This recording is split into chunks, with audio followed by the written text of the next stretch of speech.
కేసీఆర్ గారు చుక్క చుక్క నీళ్ళని అదుపులో తీసుకొని ప్రతి ఎకరాకు ప్రతి గుంటకు నీళ్ళనిచ్చి ప్రతి వ్యవసాయ రంగాన్ని వ్యవసాయం అంటే పండగను చేసి వ్యవసాయం అంటే గతంలో 60-70 సంవత్సరాలు కాంగ్రెస్ గవర్నమెంట్ ఉన్నప్పుడు వ్యవసాయం అంటే దండగన్న అన్న కాంగ్రెస్ గవర్నమెంట్ కు టీఆర్ఎస్ గవర్నమెంట్ వచ్చినాక గౌరవ మాజీ ముఖ్యమంత్రి కేసీఆర్ గారు ప్రతి చుక్కను చేసి తీసుకొచ్చి వ్యవసాయాన్ని పండగ చేసి 10 సంవత్సరాలలో వర్షాకాలం ఆయన 2 పంటలకు నీళ్ళనిచ్చి రైతులను ధనికులుగా చేసి రైతులు ఆర్థికంగా ఉన్నారు. తెలంగాణ రాష్ట్రం పక్క రాష్ట్రాలతో పోల్చుకుంటే ఆర్థికమైన ధనిక రాష్ట్రం ఏదంటే తెలంగాణ రాష్ట్రం అనే విధంగా తీసుకొచ్చిన కేసీఆర్ గారు ప్రజలు కొంచెం ముందరపాటు పడి మార్పు కోరుకొని ఈ రోజు కాంగ్రెస్ గవర్నమెంట్ వచ్చినాక మాయిన నీళ్లు ఇంతవరకు ఇవ్వడం లేదు.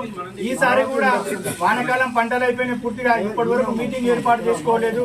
గతంలో ఈ వనపర్తి నియోజకవర్గానికి ఎమ్మెల్యే అయిన మాజీ మంత్రివర్గ సింగిరెడ్డి నిరంజన్ రెడ్డి గారు ప్రతి సంవత్సరం లాగానే మీటింగ్ ఏర్పాటు చేసుకుని ఎంతవరకు వర్షాకాలం పంటలు అయిపోగానే మీటింగ్ ఏర్పాటు చేసుకుని మా ఆయన ఏ రోజు ఎక్కడి వరకు నీళ్లు వస్తాయి రావని ఆలోచన చేసి దూరదృష్టితో ఆలోచన చేసి మీటింగ్ ఏర్పాట్లు చేసి రైతులకు ఇబ్బంది కలగకుండా చేసిన నేత ఈ రోజు కాంగ్రెస్ గవర్నమెంట్ ఉన్న పరిస్థితులు ఏంటంటే ఈ నియోజకవర్గంలో ఉన్న వాళ్ళు కానీ రాష్ట్ర వ్యాప్తంగా ఉన్న వాళ్ళు కానీ ఎక్కడ మీటింగ్లు జరపడం లేదు. రైతులు నీళ్లు అది దుకాలు పోసుకోవాలన్నా పోసుకోకూడదా ఇంతవరకు చెప్పడం లేదు. మీటింగ్ ఏర్పాటు ఈ రోజు మేము ప్రజెంట్ గా ఇప్పుడు పైకి ఎస్సీ గారిని కలవడం జరిగింది. ఎస్సీ గారు ఒకటే మాట అంటుండ్రు, ఇంతవరకు మీటింగ్ జరుపుకోలేదు అంటున్నారు. నేను ఎస్సీ గారిని ఒకటే మాట అడిగిన, ఈ రోజు వరకు ನೀವು మీటింగ్ జరుపుకోకపోతే మళ్ళీ మీటింగ్ మీరు ఎప్పుడు జరుపుకుంటారు? మీరు మీటింగ్ జరిపిన తర్వాత నీళ్లు ఇస్తారా ఇవ్వరా అనే సంగతి ఇప్పటి వరకు ప్రజలకు తెలియజేస్తారు. ఈ ఆటోమేటిక్ వాస్తవానికి ఇప్పటి వరకు రైతులు పూర్తి స్థాయిలో తుకాలు నారుమళ్లు పోసుకున్నారు. మీరు మీటింగ్ ఎప్పుడు పెట్టుకుంటారు? మీరు మీటింగ్ పెట్టుకుని నీళ్లు రావని అని అంటే ఆ రైతులకు నష్టపరిహారం ఎవరు కట్టిస్తారు? కాంగ్రెస్ గవర్నమెంట్ కట్టిస్తారు. ఈ రోజు కాంగ్రెస్ గవర్నమెంట్ వచ్చినాక రైతులు దీన స్థితిలో అధ్వానంగా మారిపోయింది కాబట్టి ఇప్పటి వరకు మీరు మీటింగ్ ఏర్పడలేదు. ఇప్పటికి కొంతమంది మినుములు వేసుకున్నారు, కొంతమంది పూర్తి స్థాయిలో తుకాలు పోసుకున్నారు.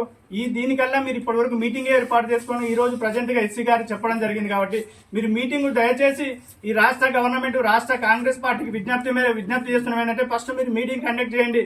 మీటింగ్ ఏర్పాటు చేసి నీళ్లు పూర్తి స్థాయిలో గతంలో టీఆర్ఎస్ గవర్నమెంట్ 10 సంవత్సరాలు ఉన్నప్పుడు ఇంతకన్నా నీళ్లు తక్కువ ఉన్న రోజు కూడా నీళ్ళనిచ్చి రైతులను ఆదుకున్న పార్టీ టీఆర్ఎస్ పార్టీ. ఆ రోజు కన్నా ఈ రోజు ఇంకా ఒక 2 టీఎంస్ నీళ్లు ఎక్కువనే ఉన్నాయి, కానీ నీళ్లు వదలడం లేదు.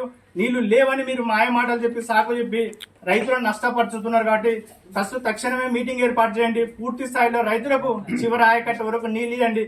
10 సంవత్సరాలు మేము నీళ్లు చెట్ల కాపాడుకున్నాము, మీరు వచ్చి సంవత్సరం అవుతుంది పోయినా మాయన నీళ్ళు ఇవ్వలేదు. ఈసారి కూడా మాయన నీళ్ళు ఇవ్వమంటున్నాం. మీరు ఎంతవరకు ఒకసారి రైతుల మీద ఇంత వివక్ష చూపడం, రైతులు కాంగ్రెస్ పార్టీ వచ్చినాక ఇంత దయనీయ స్థితిలో అవుతారని వాళ్ళు ఎప్పుడు ఊహించుకోలేదు. కాబట్టి నీళ్లు గతంలో కంటే నీళ్లు ఎక్కువ ఉన్నాయి కాబట్టి